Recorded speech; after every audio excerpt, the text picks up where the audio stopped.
Today I'm here to talk to you about autism. If you don't know, April is Autism Awareness Month, and I would like for you to have a better understanding of autism and be able to recognize the signs of autism. The reason I chose to talk to you about autism today is because autism affects 1.5 million people in the United States, and I am one of those 1.5 million people. I have a 6-year-old son who has autism. Autism is a developmental disorder which affects approximately 1 in 150 children and 1 in 94 boys. Diagnosed cases of autism rise 10 to 17% a year.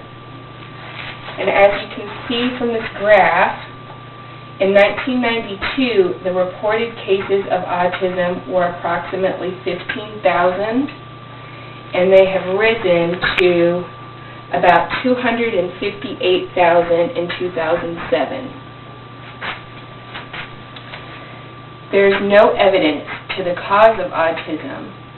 Researchers are looking into whether or not it's biological or it's an environmental cause.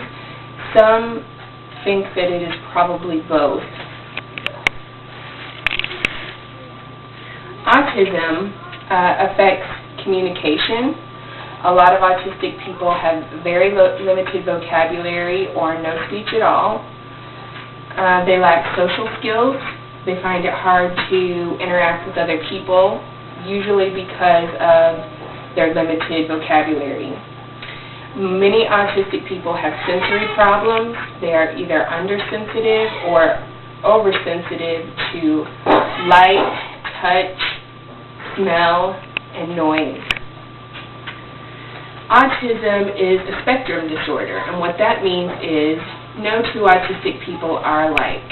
So it's tricky to diagnose, and it is tricky to treat. It's a very individual case-by-case disorder. The very mildest form of autism is called pervasive developmental disorder, or PDD, which those people usually have some mild learning disabilities, to the most severe form of autism, where these people are usually wheelchair-bound. They oftentimes are unable to feed themselves, and they do not usually speak. Most autistic people fall somewhere in between, struggling with the verbal and the social, but they're still able to function. The most probably well-known form of autism is Asperger's syndrome, which is often portrayed in movies like Rain Man.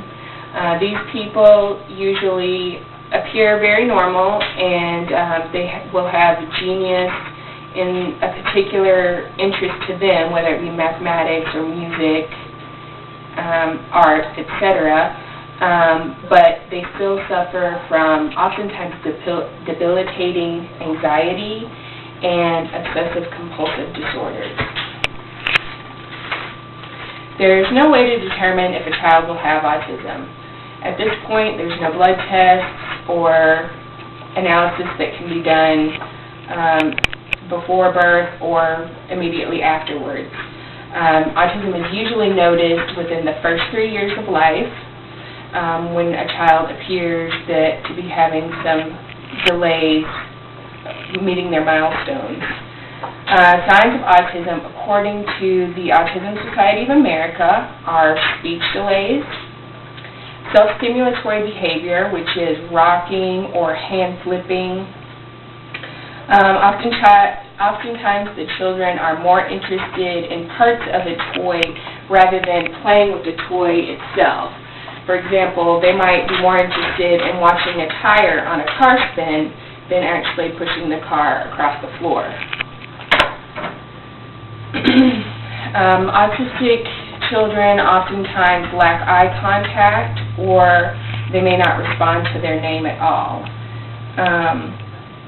They oftentimes have little interest in peers or imaginative play, that kind of social interaction. They'd rather play alone. If you are a parent or you know a parent with a child displaying some of these signs, they should talk to a pediatrician immediately because early intervention is the key. There are treatments available for autistic children that are very effective, and if they get the treatment early, they can typically live normal lives, go to college, have jobs, have families of their own. And there's lots of additional information about autism available at the Autism Society of America, through Autism Speak, and also at your local health department. In conclusion, I hope that you have a better understanding of autism and be able to recognize the signs in case you're ever touched by the disorder. And please remember that early intervention is the key to helping an autistic person live a successful life.